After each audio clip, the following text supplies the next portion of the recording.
नमस्कार, मैं सीबीएसई गुरु स्वागत करता हूं आपका अपने यूट्यूब चैनल पे। तो आज हम पढ़ेंगे हेज़ेनबर्ग uncertainty principle.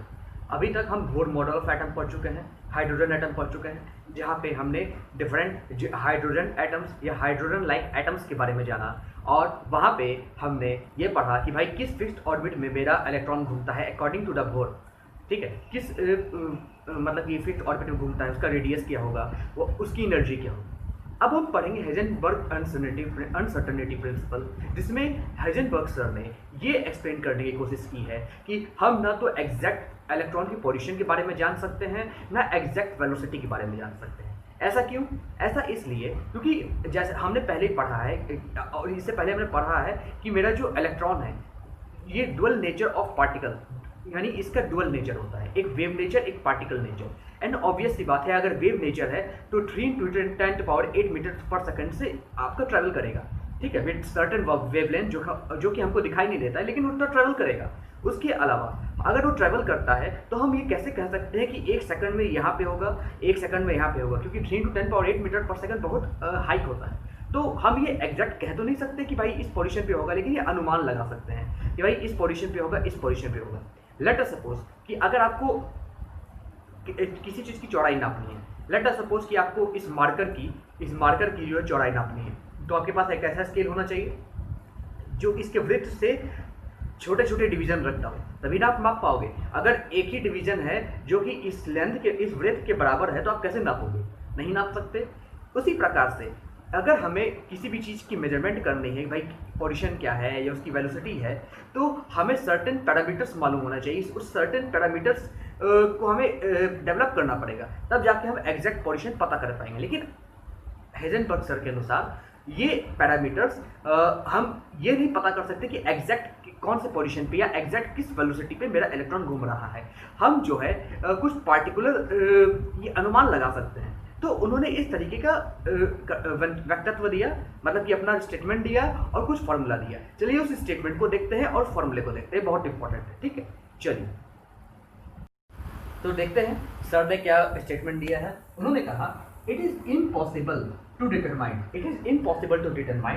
Simultaneously the exact position and exact momentum और वेलोसिटी ऑफ एन इलेक्ट्रॉन। जैसे मैंने कहा था कि हम किसी भी चीज़ का एग्जैक्ट पोजीशन या एग्जैक्ट वेलोसिटी या मोमेंटम हम नहीं मालूम कर सकते। मोमेंटम क्यों कहा, ये क्वेश्चन से मालूम चलेगा। ठीक है, जैसे हम जानते हैं कि हमने जो डी ब्रोगली वेवलेंथ कैलकुलेट किया, डी ब्रोगली वेवलेंथ जिसका मैंने कल पढ़ा था, और डी ब्रोगली वेवलेंथ के बारे में मैंने कहा था कि लैम्डा इक्वल टू h/p या h/mv। ये डी ब्रोगली वेवलेंथ है कि ये जो एटॉमिक, ये मेरा जो रेडिएशन निकलता है इलेक्ट्रॉन से, ठीक है, ये उसका वेवलेंथ है। ठीक, और अब हेज़ेनबर्ग अनसर्टेनिटी प्रिंसिपल इस ये कहते हैं कि हम किसी भी इलेक्ट्रॉन का पोजीशन या उसका मोमेंटम हम एक्यूरेट नहीं बता सकते। It is impossible to determine simultaneously the exact position and exact momentum or velocity of an electron। ठीक है, वो एक मैथमेटिकल इक्वेशंस देते हैं। क्या देते हैं कि delta X into delta P x, delta X into multiplication में डेल्टा पी एक्स, ये मोमेंटम है और ये क्या है मेरा पोजीशन को हम एक्स से डिनोट करते हैं और मोमेंटम को पी से। पोजीशन को एक्स से और मोमेंटम को हम पी से, P equal to M V होता है।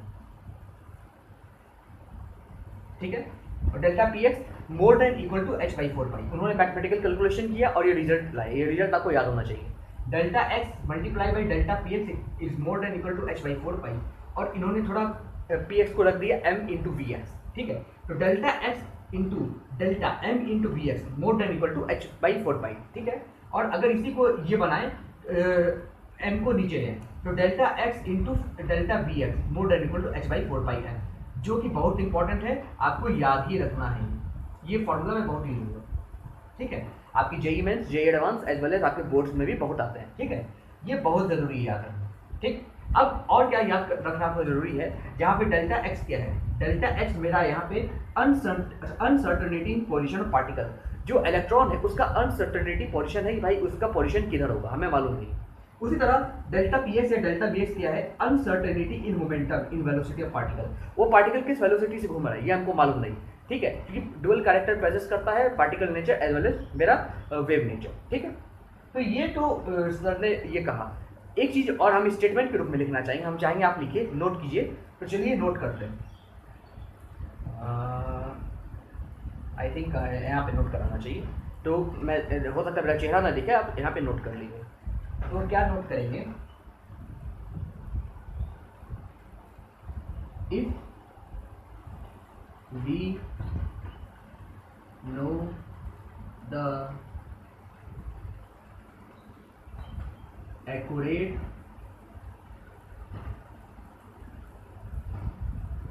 position of electron, it is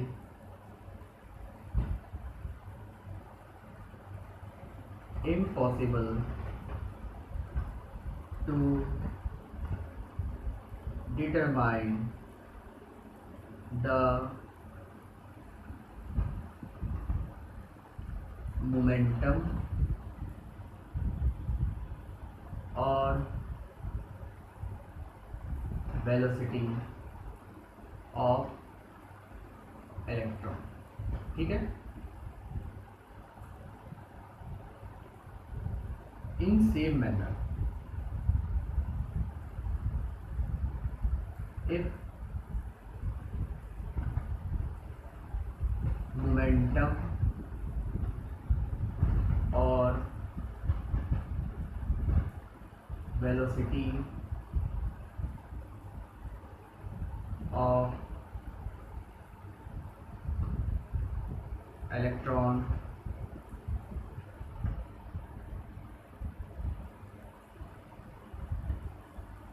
तो लिखना चाहिए ना अच्छे से, electron is known its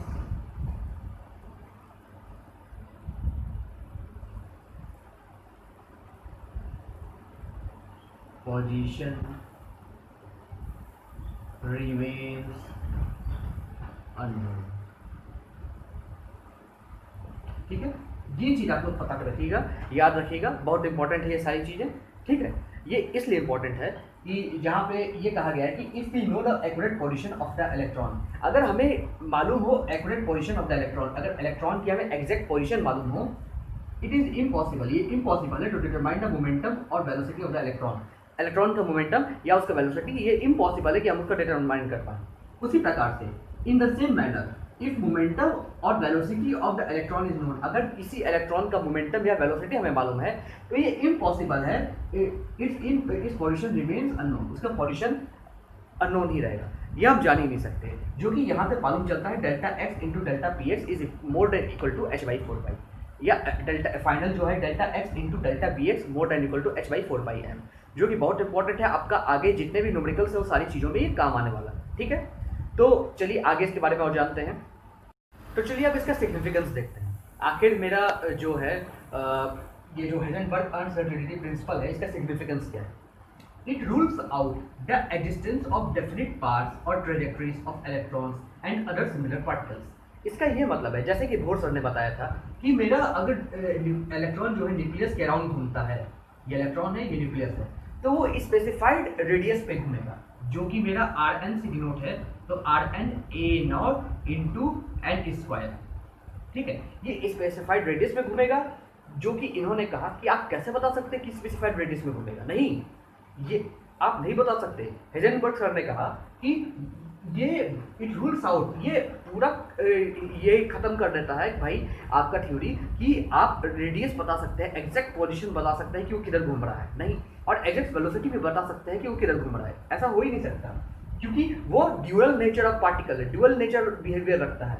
तो इसका मतलब है कि आप उसका ट्रेजेक्ट्री या उसका वेलोसिटी या उसका पोजीशन बता ही नहीं सकते।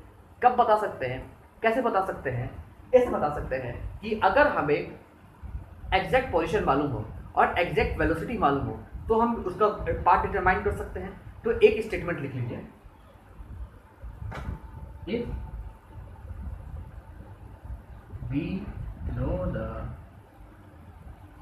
एग्जैक्ट पोजीशन एंड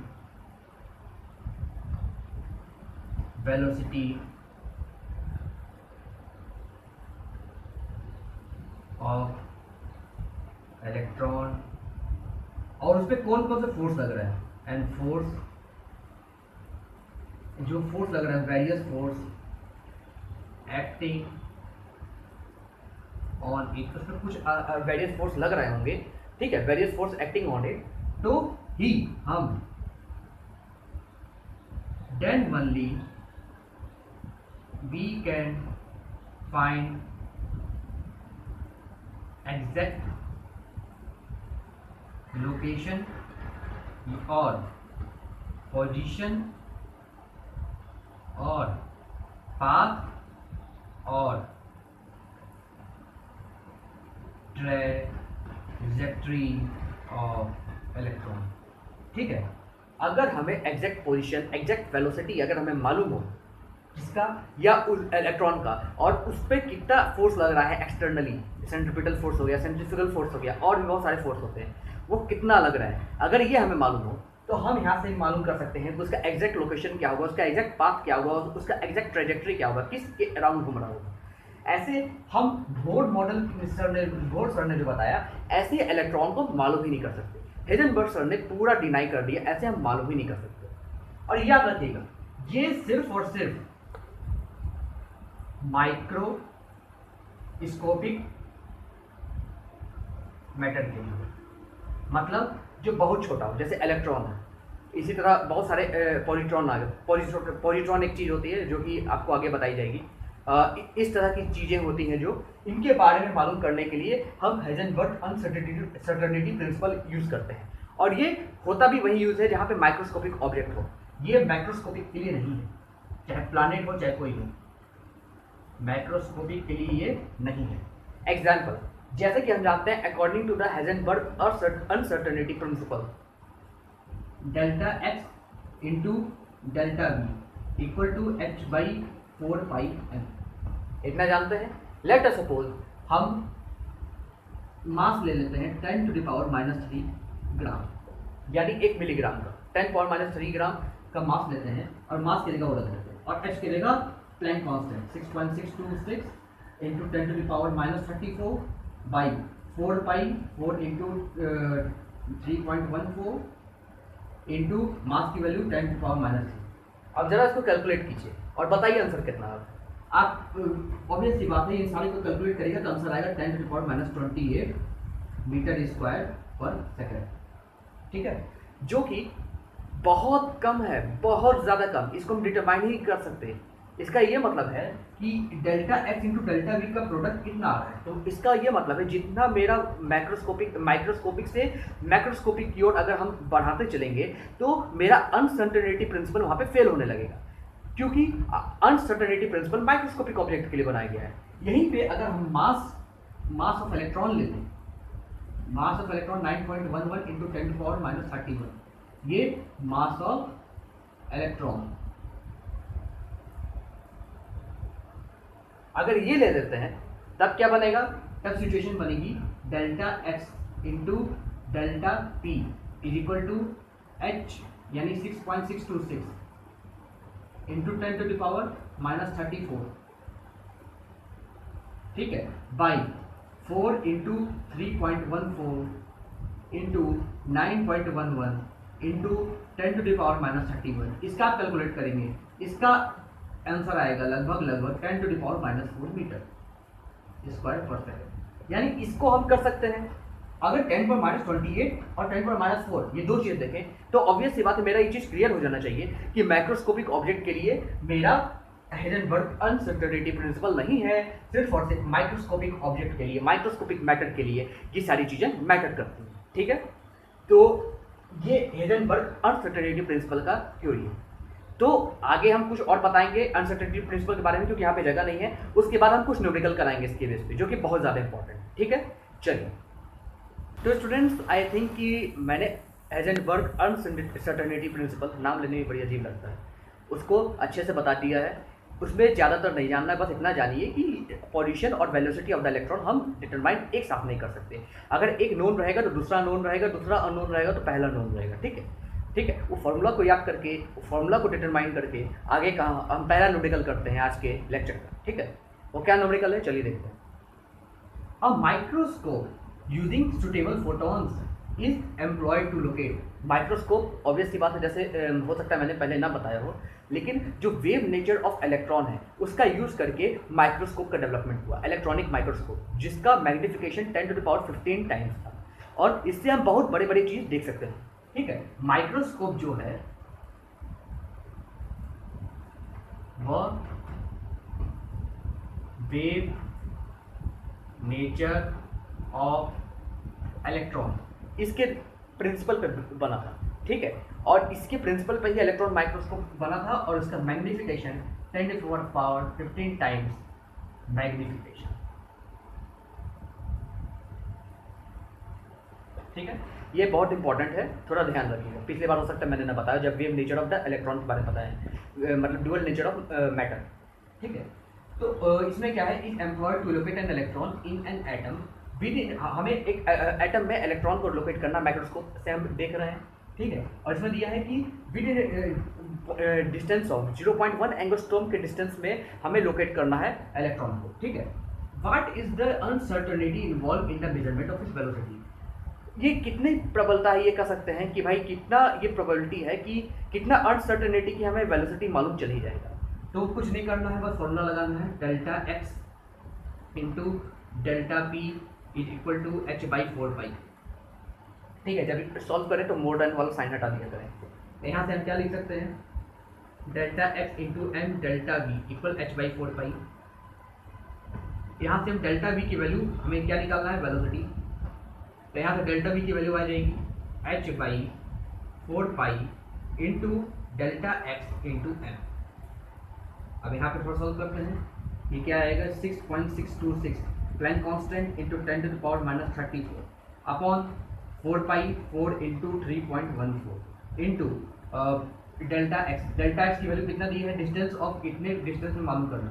तो यहाँ से आ जाएगा 0.1 एंगस्ट्रॉम का ऑब्वियस बात आप जानते हैं 10⁻10 मीटर इंटू, और क्या है, मास। इलेक्ट्रॉन का मास कितना होता है हमें याद होना चाहिए, 9.11 इंटू 10⁻31 किलोग्राम। ये इसको सॉल्व कीजिए, आपका मीटर पर सेकंड में मेरा वेलोसिटी है, जो कि मेरा अनसर्टेन वेलोसिटी होगा। ठीक है, अनसर्टेन होके कितना वेलोसिटी हमें मिल सकता है, ये होगा। ठीक है, चलिए पहला न्यूमेरिकल था, और इस लेक्चर का आखिरी और सेकंड न्यूमेरिकल करते हैं। ठीक है, चलिए तो स्टूडेंट्स, चलिए आज के लेक्चर का आखिरी क्वेश्चन करते हैं, जो कि बहुत इंपॉर्टेंट है, जो कि मैंने कॉन्सेप्ट बताया था macroscopic as well as microscopic matter के बारे में, कि हेजनबर्ग अनसर्टेनिटी प्रिंसिपल माइक्रोस्कोपिक के लिए ही एप्लीकेबल होता है, मैक्रोस्कोपिक के लिए नहीं। ये उसी पे बेस्ड है। चलिए करते हैं, और ध्यान से देखिएगा, ये क्वेश्चन जेईई मेंस 2015 में भी आया हुआ है, बहुत ज़्यादा इंपॉर्टेंट क्वेश्चन है। ठीक है, तो a golf ball has a mass of 40 gram. एक गोल्फ बॉल है जिसका मास 40 ग्राम है, and a speed of 45 metre per second, और उसकी स्पीड कितनी है, 45 metre per second. If the speed can be measured within accuracy of 2%, अगर speed measure किया जाता है within accuracy of the 2%, यहाँ पे भी अनसर्टेनिटी आ गई। तो कैलकुलेट अनसर्टेनिटी इन पोजीशन, यहाँ पे क्या मालूम करना है, डेल्टा एक्स। अब देखिए यहाँ पे जो डेल्टा वी दिया है वो कितना दिया है, 45 मीटर पर सेकेंड, और ये कहा है कि if the speed can be measured within accuracy of 2%, यानी इसका मतलब है 2% के एक्यूरेसी पे अगर हम मेजर करते हैं तो 2% हम निकाल देते हैं, कितना होता है 2% ऑफ v, 2/100 इंटू 45, ये लगभग 0.9 मीटर पर सेकेंड। और ये अनसर्टेनिटी हो, यानी ये क्या होगा 45 प्लस माइनस 0.9। ठीक है, तो इसी अनसर्टेनिटी को लेके ज़्यादा भी हो सकता है, इतना कम भी हो सकता है, तो ये प्लस माइनस 0.9 को भी लेके हम यहाँ पे सॉल्व करेंगे, और ये मेरा क्या बनेगा, डेल्टा वी। ठीक है, तो चलिए देखते हैं क्या है। यहाँ पे हम सॉल्व करेंगे, delta X into delta V equal h/4π है। ठीक है, यहाँ से डेल्टा एक्स निकलेगा 6.h कितना होगा, 26 into 10⁻34 upon 4π 4 into 3.14 into mass की वैल्यू कितनी है, मास ऑफ द क्या है, गोल्फ बॉल है ना, मास दिया होगा 40 ग्राम, 40 किलोग्राम में बदल लीजिए, 10⁻³ किलोग्राम, और इंटू वेलोसिटी कितना है, अभी हमने कैलकुलेट किया अनसर्टेन वेलोसिटी इंटू 0.9। ठीक है, इसको सॉल्व कीजिएगा तो आंसर बहुत ज़्यादा आएगा, 10⁻34 के अराउंड आने वाला। ठीक है, या उससे भी ज़्यादा हो सकता है। ठीक है, तो ये ऑब्वियस सी बात है कि इतना ज़्यादा तो तभी होता है जब हम माइक्रोस्कोपिक ऑब्जेक्ट की ओर बढ़ते हैं। तो यहाँ से आप लिख सकते हैं this much uncertainty observed only when we move towards macroscopic object from microscope। और हम जानते हैं माइक्रोस्कोपिक के लिए ही मेरा पूरा ये देखिए this much uncertainty observe only when we move towards microscopic object from microscopic. और ये हम अच्छी तरह जानते हैं Heisenberg uncertainty principle only and only valid for the microscopic object not for the macroscopic object, क्योंकि हम जानते हैं कि मैक्रोस्कोपिक ऑब्जेक्ट पे जो अनसर्टेनिटी है वो हाई होने लगती है एज पर द न्यूमेरिकल। हम जानते हैं अगर इसको सॉल्व कीजिएगा तो इसी के अराउंड आएगा। ठीक है, तो इसका ये मतलब है कि माइक्रोस्कोपिक ऑब्जेक्ट का ही हमें लेना है। ठीक है, तो हाइजेनबर्ग अनसर्टेनिटी प्रिंसिपल यहाँ पे समाप्त हुआ। अब आगे क्वांटम मैकेनिकल ऑफ एटम यहाँ से शुरू किया जाएगा। ठीक है, तो ये वीडियो में, ये लेक्चर में आज हाइजेनबर्ग अनसर्टेनिटी प्रिंसिपल के बारे में ही पूरी तरीके से डिस्कस किया गया। ठीक है, उम्मीद है कि आपको अच्छा लगा होगा और पसंद आया होगा लेक्चर। और कोई डाउट हो, कोई भी चीज़ हो, आप नीचे कमेंट कर सकते हैं, मेरे से पूछ सकते हैं। अगर ज़्यादा डाउट हुआ तो मैं एक डाउट सेशन रख दूंगा, नहीं तो मैं कमेंट में ही इटसेल्फ सॉल्व करने की कोशिश करूँगा। ठीक है, चलिए ठीक है, उम्मीद है पसंद आया होगा। तो मेरे चैनल को अगर पसंद आया होगा तो मेरे चैनल को लाइक कर दीजिएगा, मेरे चैनल को शेयर, मेरे चैनल को सब्सक्राइब। इस वीडियो को जितना ज़्यादा आप शेयर कर सके अपने व्हाट्सएप ग्रुप पे, अपने फेसबुक ग्रुप पे, अपने सोशल मीडिया अकाउंट पे, क्योंकि जिससे और लोगों को बेनिफिट हो सके, जो लोग इसके हकदार हैं, जो लोग सही से जानकारी या सही कॉन्सेप्ट उनको मिल नहीं रहा है। ठीक है, तो उम्मीद है कि आप चैनल को सब्सक्राइब करेंगे और बगल में बेल आइकन उसको भी प्रेस कर दीजिएगा। ठीक है, चलिए अब अगले वीडियो में मिलेंगे, तब तक के लिए नमस्कार।